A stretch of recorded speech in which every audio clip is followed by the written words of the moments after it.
అందరికీ నా హృదయపూర్వక నమస్కారం.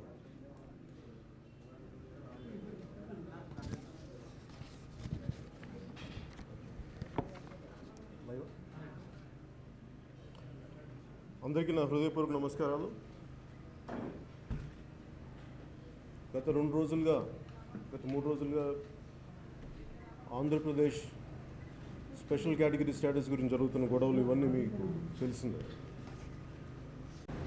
వాటిని పరిష్కరించకుండా వాటిని డిలే చేసి గోటితో పోయేదాన్ని గొడ్డల తీసుకొచ్చి సమస్యలు చేయడం వల్ల వాటి మీద నాకు వచ్చిన కోపం, ఆవేదనతో జనసేన పార్టీ స్థాపించాం. ముఖ్యంగా నాకు దీంట్లో కనిపించేది ఏంటంటే ఆపర్చునిస్టిక్ పాలిటిక్స్, అవకాశవాద రాజకీయాలు.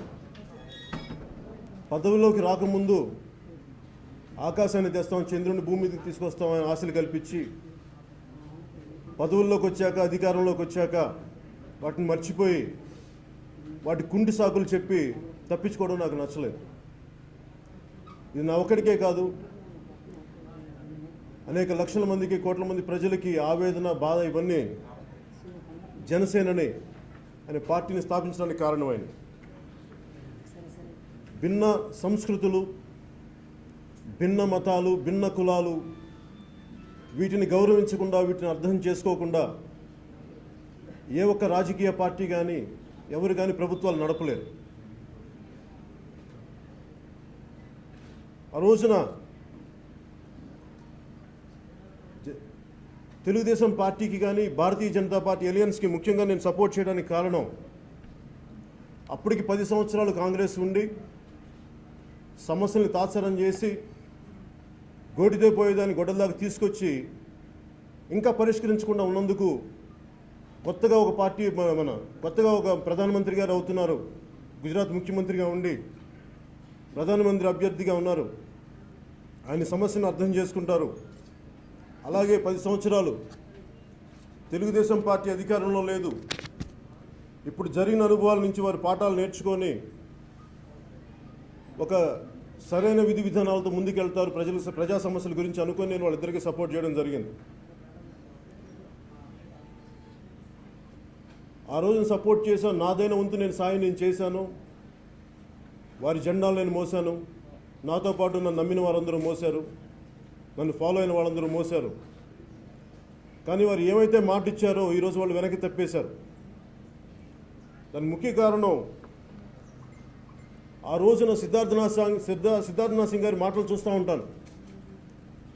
వారికి సపోర్ట్ చేసినప్పుడేమో నీకు రాజకీయ అనుభవం ఉందా, భారతీయ జనతా పార్టీ నాయకులు ఏ రోజున వారికి మద్దతు పలికినప్పుడు నీకు రాజకీయ అనుభవం ఉందా, నీకేం తెలుసు రాజకీయాల గురించి అని అడగలేదు.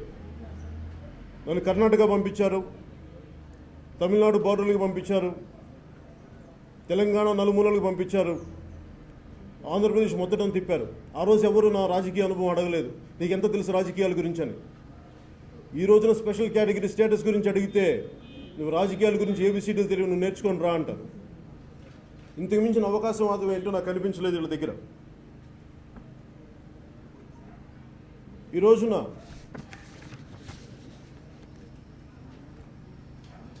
జనసేన పార్టీ నేను ముఖ్యంగా గత 3 సంవత్సరాలు అయిపోయింది. అన్ని పార్టీలు, అది అటు బీజేపీ అధికారంలోకి వచ్చి కేంద్రంలో, ఇటు ఆంధ్రప్రదేశ్లో తెలుగుదేశం పార్టీ అధికారంలోకి వచ్చి దాదాపు ఈ 3 సంవత్సరాల కాలంలో నేను ప్రభుత్వాలని ఇబ్బంది పెట్టే ప్రశ్నలు కానీ ఎందుకు, దానికి కారణం ఏంటంటే అన్ని రూల్ బుక్ ప్రకారమే కానీ ఫాలో అయితే ఏది నడపలేదు. అప్పుడు క్యాష్ ఫర్ నోట్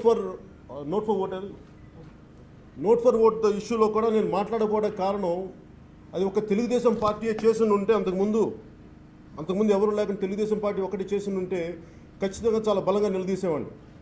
అన్ని పార్టీలు హార్స్ ట్రేడింగ్ చేస్తాయి.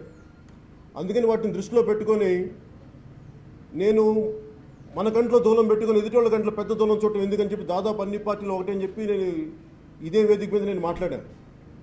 అలా ప్రతిదీ నేను ఎందుకు అలా కొద్దిగా వెనకేసుకు రావడం అంటారో, దాన్ని మీరు ఏదైనా అనుకోండి. దానికి నా ఉద్దేశం ఏంటంటే, ప్రతిదానికి గొడవ పెట్టుకుంటే ప్రజలకి ఆల్రెడీ విడిపోయిన రాష్ట్రాలు మనవి. వీటిని ప్రతిసారి ప్రభుత్వాలను ఇబ్బంది పెడితే ప్రజలకి నష్టం జరుగుద్ది కానీ పనులు ముందుకు సాగవనే ఉద్దేశంతో నేను కొంచెం చూసి ఇచ్చున్నట్టుగానే మాట్లాడాను. అది తెలుసో తెలియకో కాదు, తెలిసి ప్రజా సమస్యలను ముందుకు తీసుకెళ్ళాలి, ప్రజా సమస్యలకి పరిష్కారం కావాలన్న ఒక ఆలోచన విధానంతో నేను అలా చేశాను తప్ప వాళ్ళు చేసింది రైట్ అనో వాళ్ళని వెనకేసి రావటమో కాదు.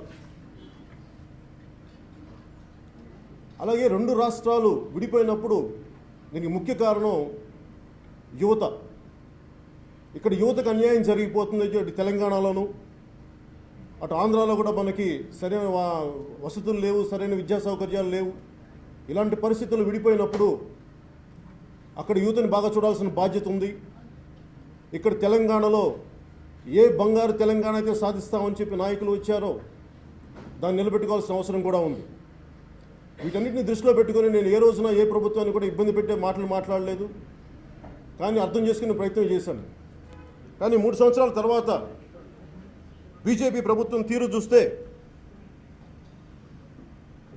ఒక ప్రజలు కోరుకుంది ఏంటంటే మన ప్రధానమంత్రి గారి దగ్గర నుంచి, నరేంద్ర మోదీ గారి దగ్గర నుంచి ఒక బెనోవలెంట్ డెమోక్రసీ కావాలని కోరుకున్నారు. కానీ పోకడలు చూస్తుంటే అటు పూణే ఫిల్మ్ ఇన్స్టిట్యూట్ సమస్య దగ్గర నుంచి, అటు రోహిత్ వేముల సమస్య దగ్గర నుంచి ప్రతి చోట డిమానిటైజేషన్ దగ్గర నుంచి ప్రతిదీ కూడా ఒంటెద్దు పోకట్లు పోతున్నాయి. మేము కోరుకున్నది బెనోవలెంట్ డెమోక్రసీ, అంతేగాని not bordering on dictatorial democracy. ఇది మాకు చాలా బాధ కలిగిస్తుంది, బాగా ఇబ్బంది కలిగిస్తుంది. మేము భారతీయ జనతా పార్టీ ప్రభుత్వాన్ని కానీ నాయకుల్ని కానీ మేము ఎంత అర్థం చేసుకుందాం అనుకున్నా కానీ మాకు చాలా బాధగా ఉంటుంది. మింగుడు పడట్లేదు. ఏమి చేద్దాం అనుకున్నా కానీ ఒంటెద్దు పోకటి వెళ్తున్నారు, ఎవరి మాట వింటలేదు. మీరు అనుకున్నది మీరు చేయటమే కానీ ప్రజల మనోభావాలను మీరు దృష్టిలో తీసుకోవట్లేదు. ఇది మాకు చాలా బాధ కలిగిస్తుంది. మొన్న నా మధ్యన నేను తమిళనాడు ఒక 4 రోజుల క్రితం షూటింగ్కి వెళ్ళినప్పుడు, ఈరోజు జల్లికట్టు కొత్తగా వచ్చిందేమో కానీ నేను తమిళనాడు కొన్ని సంవత్సరాలు చదువుకున్నాను. అక్కడ నాకు స్నేహితులు ఉన్నారు. వాళ్ళు నాకు చెప్పింది ఏంటంటే జల్లికట్టు అనేది చాలా పెద్ద గొడవ అవుతుందని చెప్పారు. నాకు అప్పుడు నాకు అర్థం కాలేదు. ఏంటంటే నాకు వాట్సాప్ గ్రూప్ చూపించారు, ఇవన్నీ సర్క్యులేట్ అవుతున్నాయి అంటే. నేను వాళ్ళు అడిగాను దేనికని. అడిగితే వాళ్ళు అన్నది ఒకటి, జయలలిత గారు చనిపోయినాక భారతీయ జనతా పార్టీ ప్రభుత్వం అక్కడ తమిళనాడు రాజకీయాలను శాసించటం, అక్కడ రాజకీయ నాయకులకి పార్టీలకి ఒప్పుకోగలిగారేమో కానీ, తప్పలేదేమో కానీ అక్కడ ఉన్న యువత కానీ ప్రజలకి అసలు ఇష్టం లేదు. ఎందుకంటే మన ద్రావిడ సంస్కృతి మీద దాడిలాగా బీజేపీ చేస్తున్న దాడిగా వివరించారు.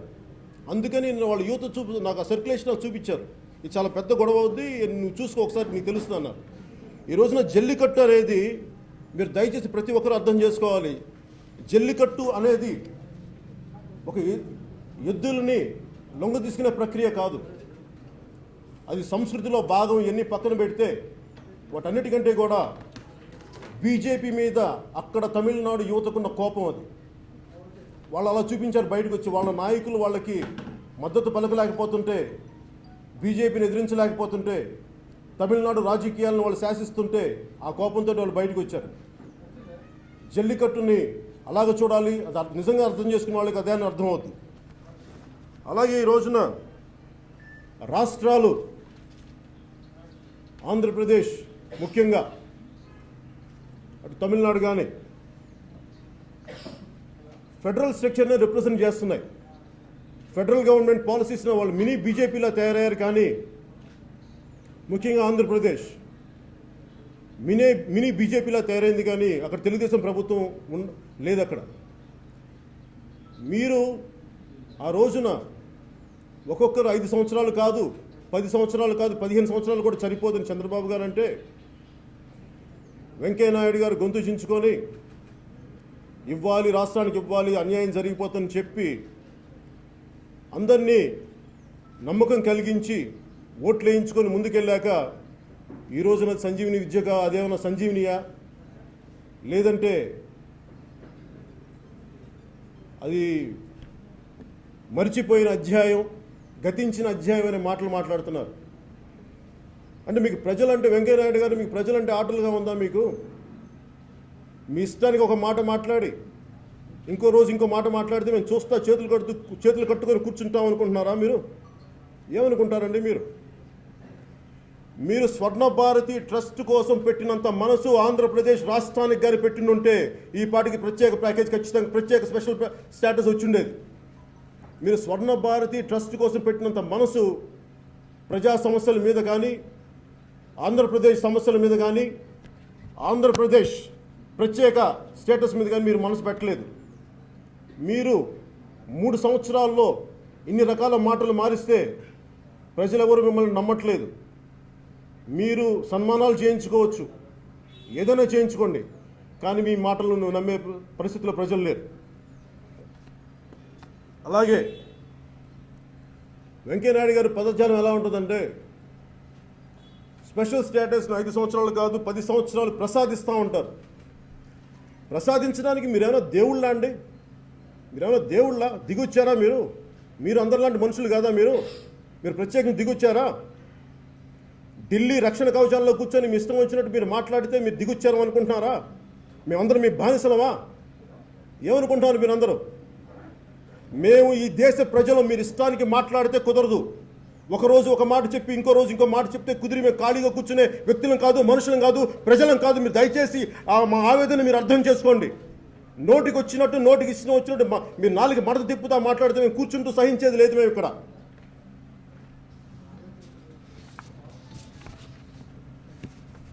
మీరు రామ మందిరం అనే ఒక గుడి గురించి మీరు తీసుకోగలిగారు, కానీ 4 కోట్ల మంది ప్రజల సమస్యలను మీరు ముందుకు తీసుకెళ్ళలేకపోయారు. ఎందుకంటే ఇది మీకు ఓట్లు తెస్తో లేదో నాకు తెలియదు, మీకు అది రాదని మీకు నమ్మకం వచ్చిందేమో, మరి అందుకని మీరు ముందుకు తీసుకెళ్ళట్లేదేమో. అలాగే ముఖ్యమంత్రి గారికి సంబంధించి ముఖ్యమంత్రి గారు చంద్రబాబు నాయుడు గారు, వారికి ముఖ్యంగా సపోర్ట్ చేయడానికి నేను కారణం వారి అడ్మినిస్ట్రేటివ్ ఎక్స్పీరియన్స్, వారి పరిపాలనా అనుభవం. నేను 2014 ఎన్నికల్లో చెప్పాను, వారి పరిపాలనా అనుభవం ఆంధ్రప్రదేశ్కి కావాలి అని చెప్పి. కేవలం పరిపాలనా అనుభవం ఒకటే దృష్టిలో పెట్టుకొని ఆయన ఆంధ్రప్రదేశ్ ప్రత్యేక స్టేటస్ గురించి ముందుకు తీసుకెళ్ళకపోవటం అది నైతికంగా ఆయన చేస్తున్న తప్పు. అది మీరు సరిదిద్దుకోవాలి. ఎందుకంటే మీరు మాట ఇచ్చారు. మీరు అంటున్నారు ఈ రోజున స్పెషల్ స్టేటస్ కాకుండా స్పెషల్ ప్యాకేజ్ వల్ల కాకుండా స్పెషల్ స్టేటస్ వల్ల కొత్తగా వచ్చే సమస్యలు ఏమేమి బెనిఫిట్స్ అని అడుగుతున్నారు. మీరే డిమానిటైజేషన్కి నేనే మద్దతు పలికాను అన్న ముఖ్యమంత్రి గారు, అలాగే నేనే చెప్పానని చెప్పిన తర్వాత మళ్ళీ నేను ఇది చాలా ఇబ్బందిగా ఉందన్నారు, చాలా గొప్పదన్నారు. మీరే 5 రకాల మాటలు మార్చారు.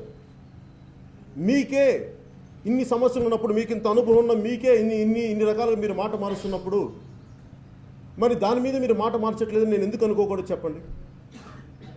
మీరు ఎందుకు కాంప్రమైజ్ అయ్యారో నాకు చెప్పండి. ఏ బేసిస్లో మిమ్మల్ని ఇబ్బంది పెట్టారో, మిమ్మల్ని ఎవరిని కాంప్రమైజ్ అవ్వమని చెప్పారో నాకు ఆ కారణాలు చెప్పండి. ఇది నాకు కాదు, మీరు ప్రజలకి చెప్పాల్సిన అవసరం. ఎందుకంటే మిమ్మల్ని నమ్మి ఓటేసి ఈరోజు మిమ్మల్ని అధికారంలో కూర్చోబెట్టారు. దయచేసి దీన్ని మీరు చేయనప్పుడు మీరు Lee Kuan Yew, Singapore late ex premier లాంటి ఆయన ఆధ్వర్యంలో నిర్మించిన సింగపూర్ లాంటి దేశాన్ని నేను నిర్మిస్తాను, రాజధాని నిర్మిస్తానని చెప్పి ఈ రోజున మీరు ఎలాంటి వ్యక్తులను పక్కన పెట్టుకున్నారు?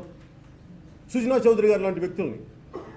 నాకు వీరందరూ వ్యక్తిగతంగా నాకు అందరూ పరిచయం ఉంది. సుజనా చౌదరి గారు కానీ, రాయపాటి సాంబశివరావు గారిని, నాకు వాళ్ళందరి మీద గౌరవం ఉంది. వాళ్ళ గౌరవం నాకు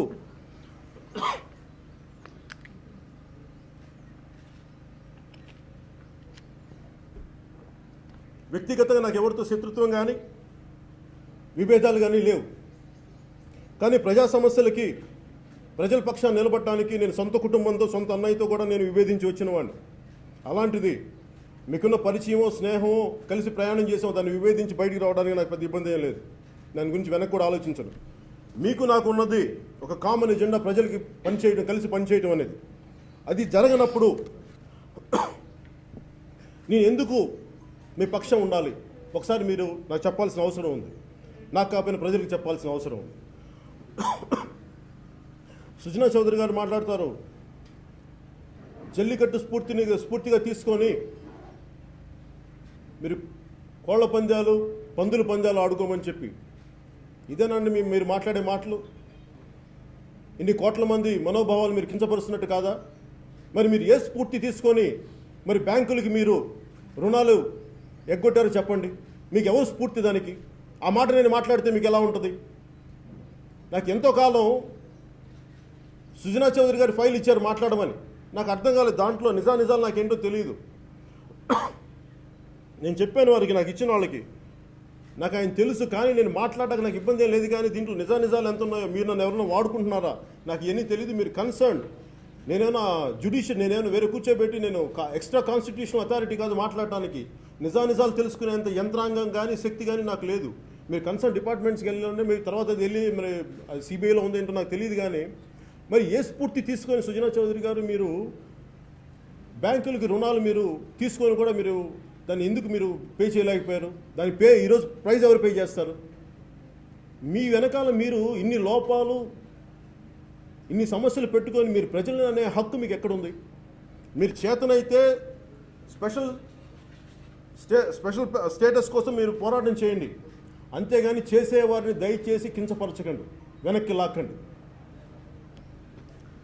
అలాగే ముఖ్యమంత్రి గారు కూడా, చంద్రబాబు గారు కూడా నేను కోరుకునేది ఒకటే, మీ పరిపాలనా అనుభవం ఆంధ్రప్రదేశ్కి ఒక బంగారు ఆంధ్రప్రదేశ్గా కావాలని మేము కోరుకుంటున్నాం. కానీ రాయపాటి సాంబశివరావు గారు ఉంటారు, పోలవరం కాంట్రాక్ట్లు ఆయన కంపెనీలకు అప్పచెప్పారు. మొన్న ఈ మధ్యన ఇక్కడ రైతులు కూడా వచ్చారు. ఆ రైతుల పొలాల్లో మొత్తం అక్కడ తీసుకొచ్చిన మట్టినంతా తీసుకొచ్చి పచ్చడి పొలాల్లో వేసేస్తున్నారు.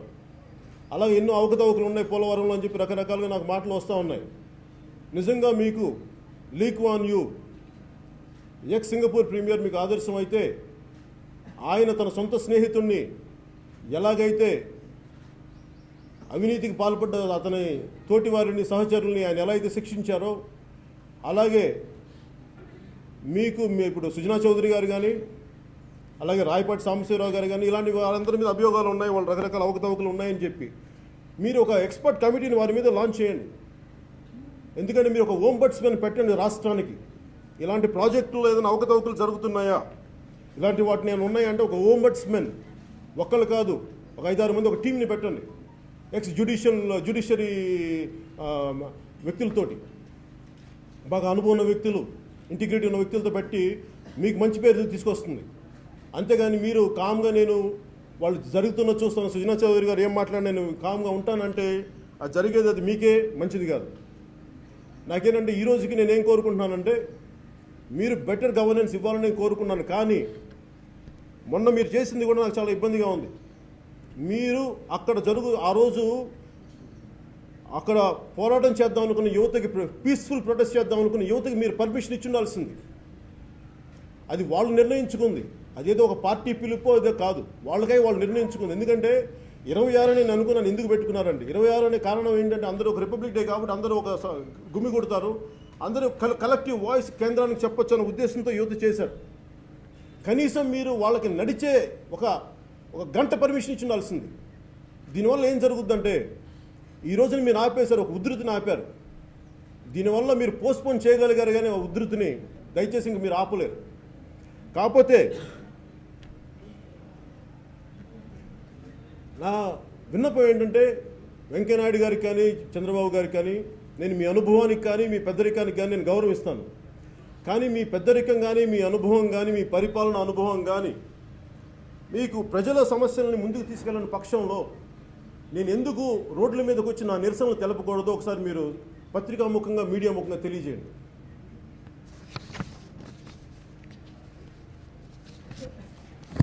అలాగే కేంద్ర ప్రభుత్వాన్ని, మోదీ గారిని మిమ్మల్ని నమ్మకంతో గెలిపించారు, ప్రేమతో గెలిపించారు. అలాగే రాష్ట్ర ప్రభుత్వాలను కూడా ప్రేమతో గెలిపించారు. కానీ మీరు భయపెట్టి పాలిస్తానంటే ఎట్లా? మీరు ప్రతి ఒక్కరు, మీడియా వాళ్ళు భయపడతారు, ప్రొఫెసర్స్ భయపడతారు, ప్రతి ఒక్కరిని భయపెట్టి పరిపాలిద్దాం అంటే కుదరదు. ఎందుకంటే పరిపాలన అనేది నాయకుడు పాలసీలు బాగలేనప్పుడు ప్రజలు వస్తారు, ప్రొటెస్ట్ చేస్తారు. మీరు చెప్పాల్సిన బాధ్యత ఉంది. అంతేగాని మీరు కేవలం పోలీసుల ద్వారా ప్రతిదీ కంట్రోల్ చేద్దామంటే మీరు ఒక్క పోలీసులతో ఒక కాశ్మీర్ని కంట్రోల్ చేయలేకపోతున్నాం. దేశం ప్రపంచంలో సమస్య అయింది. అలాంటిది మీరు దేశం అంతా ఈరోజు జల్లికట్టు అని చెప్పి తమిళనాడులో పోలీసులతో అక్కడ కంట్రోల్ చేయించి, ఆంధ్రప్రదేశ్లో యువత ప్రొటెస్ట్ చేద్దాం అనుకుంటే అక్కడ కంట్రోల్ చేయించి, ఇక్కడ తెలంగాణలో కూడా ఇలా చేస్తే కేవలం పాలసీల ద్వారా మీరు ప్రజలకి కమ్యూనికేట్ చేయాలి. కానీ మీరు పోలీసుల ద్వారా ప్రజల్ని యువతని కంట్రోల్ చేద్దామంటే అది మీరు తాత్సారం చేసినట్టు, పోస్ట్పోన్ చేసినట్టు అవుద్ది. కానీ ఇది గోటితో పోయేదని గొడ్డల దాకా తీసుకురావద్దు దయచేసి.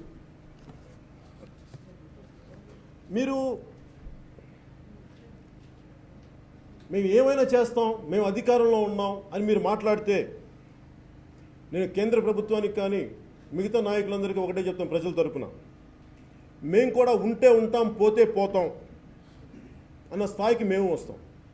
అప్పుడు వచ్చినప్పుడు నేను వ్యక్తిగతంగా చెప్తున్నాను, నా కుటుంబం ఉంది, నాకు పిల్లలు ఉన్నారు, నా కెరీర్ ఉంది, వీటన్నిటిని వదులుకొని కూడా నేను గొడవ చేయగలను, అన్నిటికీ సిద్ధపడే వచ్చాను పాలిటిక్స్కి. దయచేసి మీరు ఆ విషయం మటుకు మీరు మర్చిపోకండి. అసలు ముందు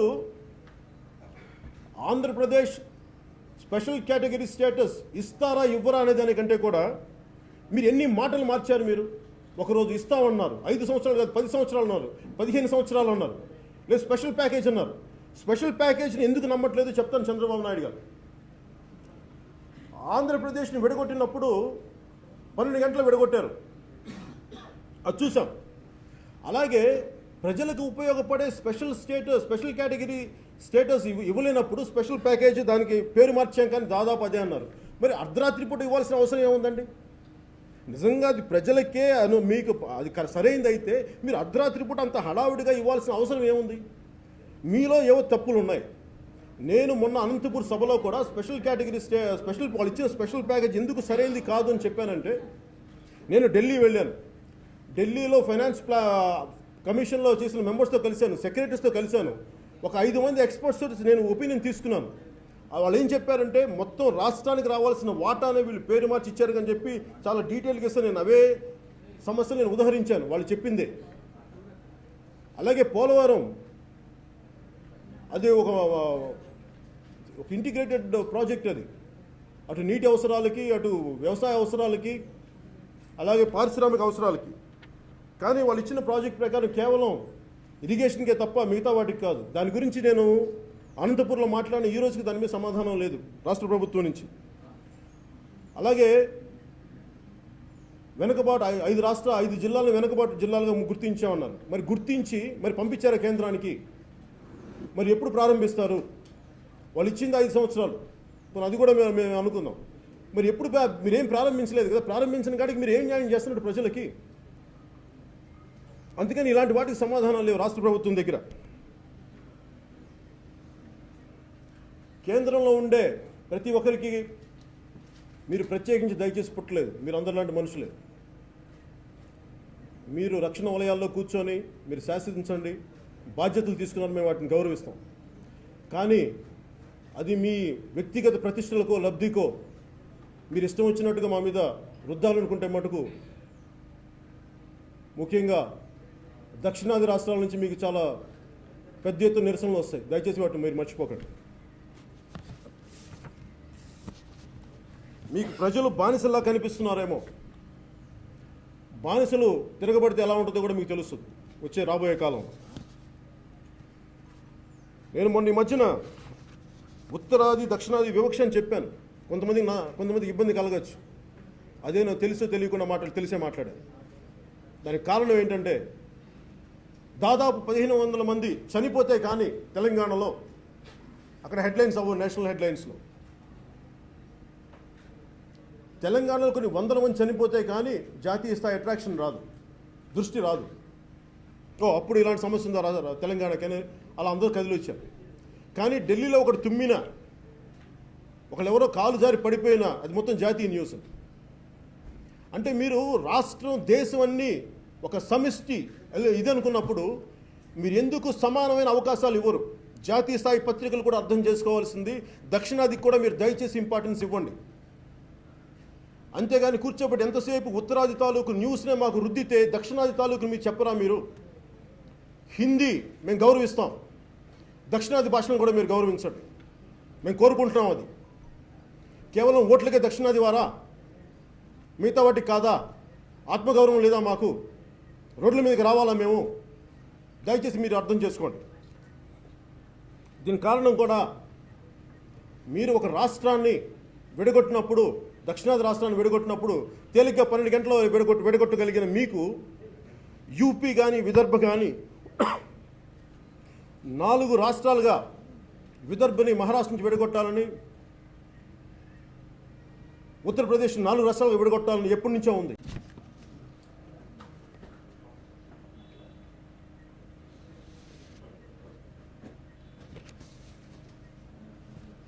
రెండు జాతీయ పార్టీలు ప్రజల్ని పావులుగా వాడుకొని మీ పవర్ గేమ్లో పావులుగా వాడుకున్నారు. దయచేసి ఇక్కడతో ఆపేయండి, లేదంటే మీరు ప్రజా ఆగ్రహానికి గురి అవ్వాల్సి వస్తుంది కోరుకుంటూ సెలవు తీసుకున్నాం. Thank you.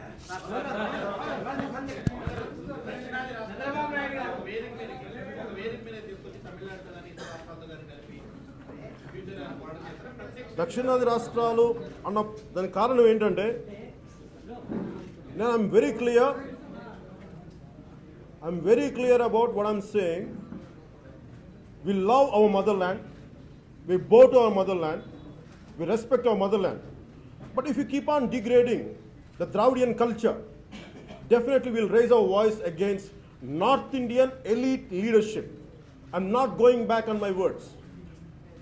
Unless you understand the agony and pain of South, we'll make sure we'll make you understand. Chandrababu Naidu గారు మీకు చాలా భయపడుతున్నట్టు. నిజంగానే మీరు ఆడ బలమైన నాయకులు ఎదుగుతున్నందుకు భయమా, లేకపోతే కనుక నిన్న మీడియా కూడా మాట్లాడి మిమ్మల్ని టార్గెట్ తీసుకునే? లేదు సార్, నా ఉద్దేశం ఏంటంటే భయపడి కాదండి. ఇది ఎవరిని ఎవరు భయపెట్టగలరు ప్రజాస్వామ్యంలో?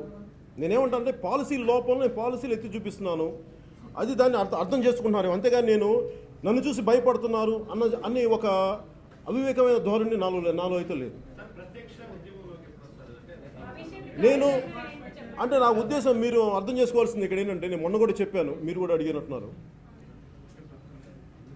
జనసేన పార్టీని నేను ఎందుకు ఆలోచించి మెల్లిమెల్లిగా అడిగేస్తున్నాను. నేను ముందే చెప్పాను, 2014 అప్పుడు చెప్పాను, నేను 25 సంవత్సరాలు నా జీవితాన్ని సంవత్సరాలని నేను ప్రజా శ్రేయస్సు కోసం పనిచేయడానికి వచ్చాను. అంతేగాని ఇది అధికారంలో ఉంటుందా లేదంటే ప్రజా సమస్యలు ముందుకు తీసుకెళ్ళడానికి పార్టీ పెట్టాను. అలాగే కాకపోతే ప్రాక్టికల్గా నేను చూడాలి. ఎందుకంటే మనం టూ ఐడియలిస్టిక్ పాలిటిక్స్ మాట్లాడాలని నాకు ఇష్టం. నేను ఐడియలిస్టిక్ నాకు పర్సనల్గా నేను వ్యక్తిగతంగా ఉండగలను, ఎలా ఉండగలను. కానీ నా ఐడియాలజీ అందరి మీద రుద్దాలి, అందరూ పరిపూర్ణంగా ఉండాలని నేను కోరుకున్నాను. ఎందుకంటే మన రోడ్డు మీదకి వెళ్తేనే ట్రాఫిక్ ఒకలా ఉండదు, అందరిని అడ్జస్ట్ చేసుకుంటూ వెళ్ళాలి. అలాంటిది నేను ఒక్కడనే బతకగలనేమో, కానీ నేను బతికేది అందరినీ బతకమంటే చాలా కష్టం. అందుకే నేను ఉన్న దాంట్లో కొంచెం ప్రాక్టికల్గా ప్రాగ్మాటిక్గా నేను ముందుకెళ్ళడానికి ప్రయత్నం చేస్తాను.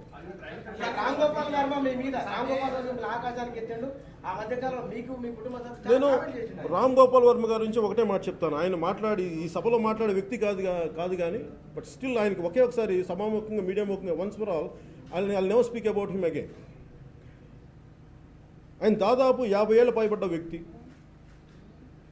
ఆ మధ్యనే పెళ్లి చేసిన కూతురు, పైగా పెళ్ళి అయిన కూతుర్ని పెట్టుకొని పోర్నోగ్రఫీ ఫిల్మ్స్ని నేను కలెక్ట్ చేసుకుంటానని చెప్పి వ్యక్తి మాటలు దానికి ఏం గౌరవం, ఏం మాట్లాడమంటారు? ఆయన మాట్లాడి ఒక రోజు నన్ను ఎత్తచ్చు, ఒక రోజు నన్ను తగ్గించవచ్చు. నేను వీళ్ళందరికీ నేను సమాధానం చెప్పుకునే స్థితిలో నేను లేను.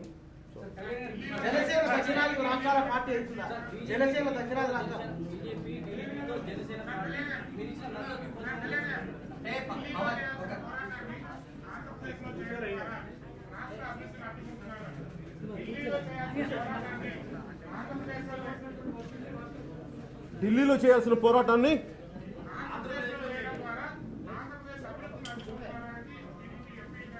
ఎట్లా అభివృద్ధిని అడ్డుకుంటున్నామండి? నేను నిజంగా ఆంధ్రప్రదేశ్ అభివృద్ధిని అడ్డుకోవాలని నేను ఉండేవాడిని కదా.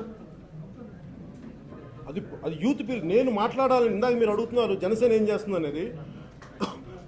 ఎందుకంటే నేను ఇంత భావజాలం, ఇంత ఆలోచన విధానంతో మాట్లాడుతున్నప్పుడు నాతో నిలబడటానికి చాలా మందికి ఇబ్బందిగా ఉంటుంది. దాన్ని నేను ఎందుకు కొత్త తరం నాయకుల కోసమే చూస్తున్నాను, కానీ ఆల్రెడీ ఎస్టాబ్లిష్ లీడర్షిప్లో చాలా భయాలు ఉంటాయి, చాలా ఇబ్బందులు ఉంటాయి. That's the problem.